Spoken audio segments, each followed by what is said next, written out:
must fight for what we believe in. Look out! What's happening? Not even the sailor skeletons die.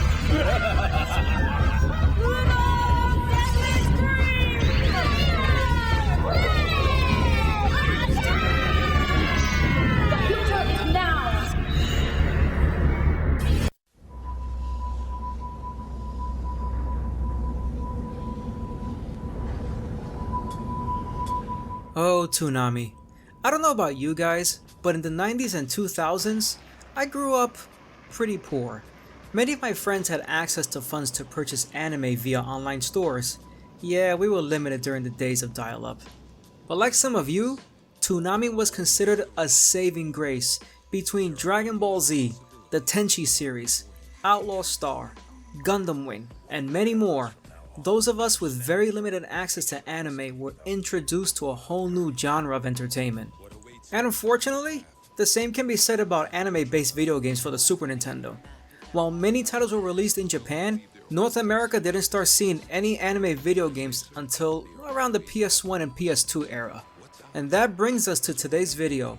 Sailor Moon was a beloved series that Toonami gave us fans the opportunity to see outside of seasons 1 and 2, aka Sailor Moon and Sailor Moon R, and it created a late 90s dedicated online fan community that took it upon themselves to fan translate many of the Sailor Moon Super Famicom Japan titles. While most of them are brawlers and fighters, there was one particular title that caught the eye of fans and series and turn-based JRPGs. This is my review of Sailor Moon, another story for the Super Famicom.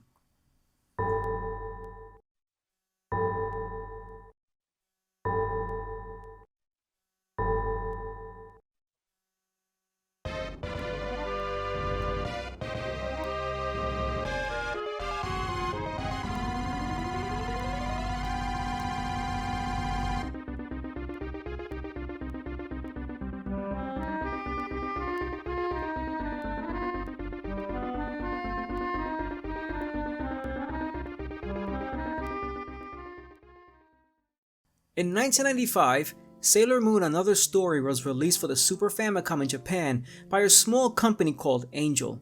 It wasn't until 1999 that an online fan community translated the game and made it available for download in North America.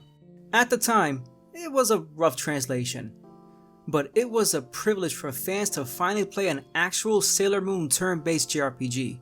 Another Story takes place between seasons 3 and 4, aka Sailor Moon S and Sailor Moon Super S. Think of it as kind of a OVA type of thing. It consists of 5 chapters, which you'll play through in a linear fashion. Each chapter will give you quite a bit of exposition, 1 or more dungeons to battle through, and chapters have areas you can fully explore, purchase from shops, and visit familiar areas from the series like Usagi's house, the arcade, the jewelry store, and even Mamoru's apartment. And the game isn't very long either. It can be finished between 15 to 20 hours. The story itself is basic Sailor Moon fashion. You know how the series always works, it has villains from some other dimension or the future. Well, same thing here.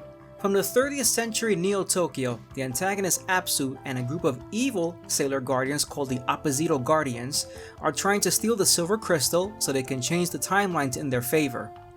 During many scenes in the game, they do actually succeed and even bring old villains back to life like Queen Beryl.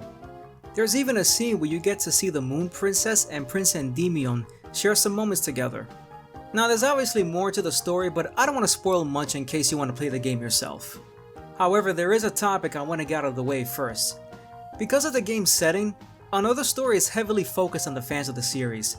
It'll throw a lot of characters and Sailor Moon terminology at you, expecting you to know a lot of them. So if you come at this title with fresh eyes, you're gonna be a little confused on the plot. But on a positive note, if you are a fan of the series, then this game has some great moments. Seeing all the girls hang out and gossip about teenage romance drama is very charming. Luna is constantly scolding Usagi, Amy is her usual nerdy self, Makoto is still tough as nails and loves baking. You can just tell that the developers were definitely Sailor Moon fans.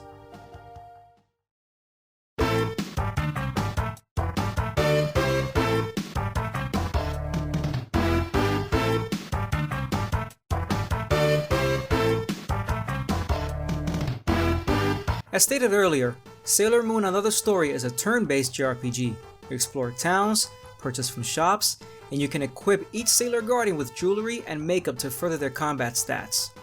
During combat, you'll get access to every single Sailor Guardian from seasons 1 through 4, including Sailor Pluto, Saturn, and Chibi Moon. Basic enemies and bosses aren't tropey RPG monsters either, they're all enemies from different seasons of the anime. But speaking of combat, in itself, it's a mixed bag. Everything you would expect is here. Guardians level up with experience points, there's a magic system, health points, all here. But man, combat is severely unbalanced and grindy. When you start in a new area, you will always be underleveled and forced to go back and forth between towns and combat zones so that you can rest until you level up accordingly. Thankfully, you can press and hold the L and R shoulder buttons so you can speed up your movement and bring up the encounter rate, because you're gonna need it. But after like 2, maybe 5 levels, you will be overpowered and just plow through monsters. Just keep in mind that this is gonna take a while. Each grind session will run you at least 15 minutes to maybe even half an hour. I'm only doing good as you can see in the footage because I played this game at least 4 to 5 times, so I just knew what to expect. Magic points, or EP as this game calls them, is also kinda awkward. See the crystals in the character menu below? Each Guardian has a set of special attacks that they will learn as they level up. Mind you, they'll learn them fairly quickly. Each special attack uses a certain amount of these EP crystals, and if you use them all, then you will only be able to use normal attacks, unless you consume items to refill said EP. On the other hand, EP automatically refills after every battle, so you can start every battle spamming special attacks to grind faster.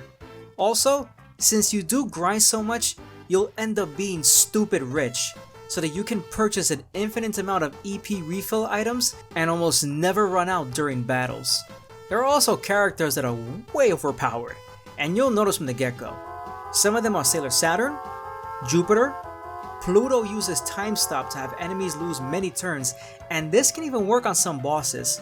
I do like that you can further transform Sailor Moon and Chibi Moon to their super forms and gain different special and team attacks. Another Story does take some innovative approaches. Other than just attacking, there are different battle formations you can use that change defense and offense stats in each Sailor Guardian. Although the best formation is Cluster. The 2 in the back will have high defense and will act as support characters, while the Guardian in the middle and the 2 in the front will have high attack stats and be your main offensive line. There are also team attacks, but you don't learn these leveling up. It's kinda weird the way they did this. You just have to go into the Link Technique menu and click away to see which Guardians have team attacks. There are link texts for 2 characters and team attacks for 3 Guardians. Lastly, there are formation attacks which depend on your current party and current battle formation. Like this one that gives you the famous Sailor Planet attack from the series. I do have to give credit to the developers for adding voiceovers. Every Guardian yells out their attack, just like in the anime.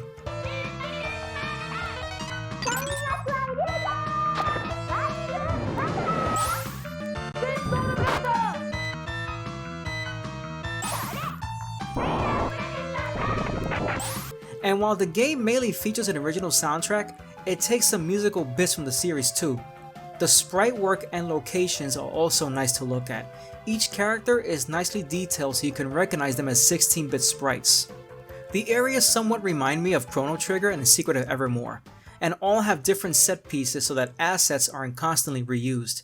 The only con is that while you explore many areas, there really isn't much to find. You'll find yourself mashing the interact button without barely finding a thing. That being said, Another Story does have many secrets to uncover. There's a puzzle portrait to finish if you can find all the pieces, secret accessories that make the Guardians even more OP, and more. I would suggest a guide to find these instead of clicking all over the place. I'll leave a link to a guide in the description box below. In conclusion, I played this game again a couple of months ago for this review, and I kid you not, so much fun. But I'll be honest with you, I'm very biased because I love the Sailor Moon franchise. And that bias is perhaps this game's biggest flaw. It really is mainly meant for fans, so if you are one, then seriously, please check this game out. Especially since the online fan community have worked several hours to fan translate this game. And yes, this is even happening to this day. A better translation patch was released a few years ago, and just last year a music update was also provided. So now every music track sounds more orchestrated. I also want to give a huge shout out and thanks to fantasyanime.com. This is one of the few websites that has kept the fan translation community alive for several years. So if you're looking for a fan translated SNES JRPG, trust me, this is one of the best websites to explore. They have detailed instructions on emulation, finding ROMs, and patching games for fan translations. I'll link all of those in the description box below.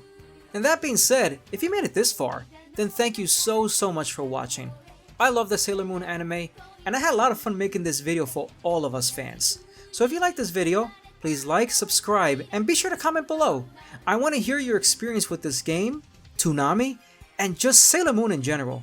Plus, commenting helps push me in the algorithm. As you can see, I kinda need the help. Lastly, feel free to check out my other social medias, which you can find in the About section. I do my best to keep everyone updated as much as I can.